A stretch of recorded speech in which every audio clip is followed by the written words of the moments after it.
join Epic if my brother offered me a job? A little while ago, I asked my Discord server if they had any questions for me, and today I'm going to answer a whole bunch of them. I answer questions like, do I prefer mustard or ketchup? How do I deal with a famous family? Have I ever thought of playing Minecraft? And a whole bunch of other stuff. Let's go. Okay, while I answer some of your questions, guys, I'm gonna be laying out the roads for the Steven Universe Beach City area. You can see I never finished my mountain here, but I'll get to it, guys. I'll get to it. All right, let's get to the questions here, guys. Now, there's like 100 questions, so I'm scrolling to the top, and I'm just gonna kind of randomly pick some. The first question, do you use ketchup or only mustard? Well, I mean, guys, I do love me some mustard, but I feel like I've said this before. Ketchup is like the #1 condiment for me. Yes, mustard's my last name, but ketchup is my bait. Okay, oh, actually, I really like this next one from Dark. How do you get ideas for your builds? So, when I'm trying to come up with ideas for my builds, for me, I'm looking for a few different things. I'm looking for things that I think you guys will like to see. So a good example is like Rick and Morty, right? So I built the Rick and Morty stuff, not because I was a fan of Rick and Morty, but because I knew you guys were, and it was also part of the Fortnite Battle Pass. So I was personally looking for a way to reach more people that were interested in Rick and Morty or even Fortnite in general, so that more people would be interested in Fortnite creative, right? So that was one of my main motivations when I'm picking a build is how can I get more people to pay attention to what I'm doing in creative mode or just creative mode in general? Because as more people get interested in creative mode, the more people are going to be interested in my channel. And so I'm trying to grab more people that way. Then other than that, I always try to look for things that I'm interested in when it comes to movies, books, music, that kind of thing. Like I build things that I want to build because for me, I get lost in my builds sometimes. And the only way I ever get lost in my build is if it's about something I love. So that's what I recommend to you guys is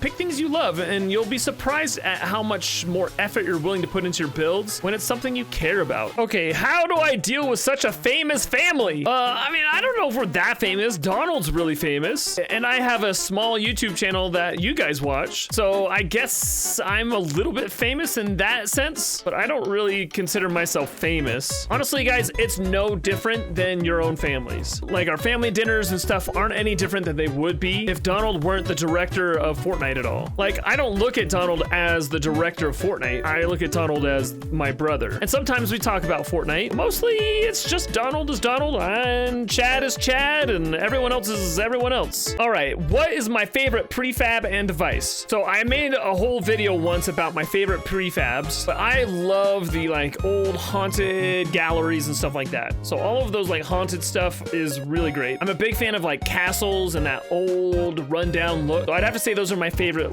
props. Then when it comes to device, the best device that's ever come out for creative mode is easily the triggers. We wouldn't be able to do anything without triggers, and they make life so much better. So that's not even a contest in my book. Rajan Plays asks, how long did it take you to reach 1,000 subscribers? Let me think about this. I'm pretty sure it took me 3 months to get to 1,000 subscribers from scratch. I'm pretty sure my first month of content creation, I made it to 100 subscribers, and then the second month was 400 or 500, and then the third month I got to 1,000. And then I feel like I got up to 10,000 fairly quickly, and then I kind of stalled out there. I think that's how it went down. I can't really remember though. It's been a long time coming. I mean, I've been doing this for almost 4 years, so it's hard to remember all of the details of the past. Chalk asked, what was the reason you started going crazy and creative? That's a good question. So I've been playing Fortnite since it very first came out, with Save the World, first of all. And then I played Battle Royale for almost 2 years straight. And then creative mode came out, and it kind of came out at just the right time. I was starting to get really burnt out from playing Battle Royale. I just wasn't really enjoying it anymore, and so I get it when people have moved on from the game, because it's hard to keep playing something like that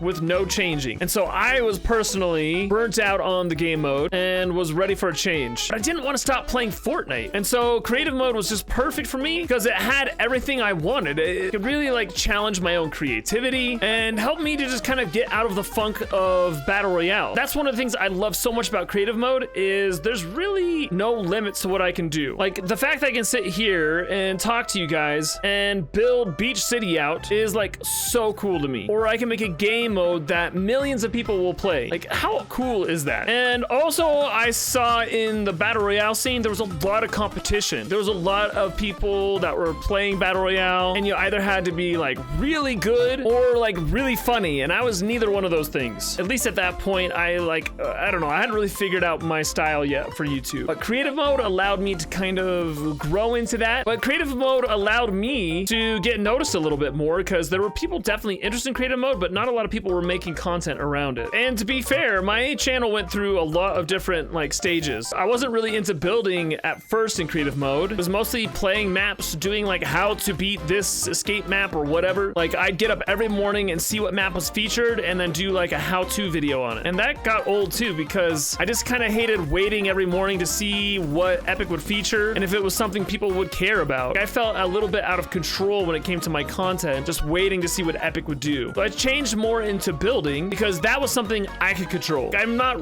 really reliant on updates, although updates are definitely helpful for my channel. Like those are some of my most popular videos. But if there's no update, I can still make something else. I'm not totally reliant on just Epic coming out with something or featuring something, and my channel could still grow in creative mode as long as you guys stay interested in creative mode. Have I ever thought of playing Minecraft? So I've actually played Minecraft once in my life, and I actually did it on this channel. You can go and watch me trying to play survival mode. I just had no idea what I was doing. Like I was completely clueless. I have thought about trying some Minecraft content since then, but if I ever do, I'm gonna have to have someone like really show me how to do it, how to build, like how to even start a server, that kind of stuff. Like I'm a complete noob when it comes to Minecraft stuff. Now, a lot of people will be surprised by that, like that I haven't really played Minecraft, but I'm kind of an old guy, guys. Minecraft got big like when I was in college. I just never really got into it because I was too busy studying to like really care about any video game at the time. And then when I started getting back into games, I found Fortnite and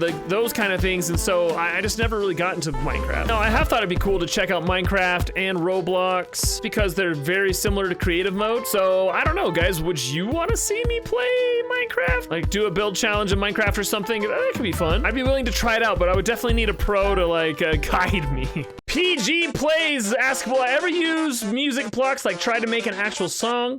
So I actually made all of Megalovania once in a map I made where it was like a recreation of the Sans Death Run. If you go look up that map and play it, you'll hear all of Megalovania that I made with the music blocks. That took me like 20, 30 hours. It took so much work. I have a huge respect for all those that are out there making music block maps. Nexus Point asks, who is my favorite YouTuber? Gosh, that's a hard one. So there are a lot of YouTubers I watch for my channel to kind of like stay up on what people are doing that's like helping their channels to grow. So I always watch Mr. Beast because he is like the king of watch time, thumbnails, and all of that. I want to see what he's up to and doing to grow, to see, you know, what can I glean from that. I also love all of the like Australian YouTubers like Laserbeam, Lachlan, and Muselk, the Creamy. Like those are guys that I'm always keeping an eye on because I feel like they're always innovating in some way. I also really love to watch Mark Rober. His videos are super interesting, but he's just such a good storyteller, and I'm trying to become a better storyteller myself in my videos. So I'm always watching him to see what is he doing to tell stories that I can use. Oh, Sneaky asks, you could change bodies or lives with someone, who would you choose? Oh man, I love questions like this. That's a hard one though. I always wanted to play basketball professionally when I was a kid. Like I idolized Michael Jordan. He was the man for me when it came to basketball. So right now, if I had to switch with anyone, maybe I would choose someone like LeBron James, because he's just got that huge body, can really do whatever he wants on the court, and he just kind of dominates the game. Okay, one more, guys. Holy cow, I don't even know. There's so many questions that I've missed. Ooh, I like this question here. Ryan Lentine asks, your brother Donald offered you a job as his partner in Epic. Would you take it? Oh my gosh, guys, that is an existential question for me, right? Like that would mean I'd have to quit YouTube and my dreams there. But also one of my dreams has always been to work with my brothers. That's all I've ever really wanted. And it just hasn't like worked out properly. Now, first of all though, you need to understand that Donald does not own Epic Games, right? It's owned by Tim Sweeney and a whole bunch of other people. Donald is a major player in the company, but he doesn't own it. But if Epic came to me and said, we want you to work closely with Donald, or even be like the director of creative or something like that, something crazy, I would definitely consider it. Now, that would be a huge lifestyle change for me to go and work for like a corporation. I'm used to working at home, being close to my family always, and Epic is kind of like one of these employers that requires a lot of your time and effort, like away from home. And so that would be a huge thing for me, especially with twins coming, to even consider that. So the offer would have to be really good and really fun. But honestly, guys, I don't think that's ever gonna happen. Epic is always looking for like the most talented people. While I have a lot of ideas, I don't necessarily have as much skill or experience as some of these other folks they could hire for like a big position like that. There you go, folks. I got my roads pretty much all set up. I only answered a few questions, I know, but maybe I'll answer some more soon.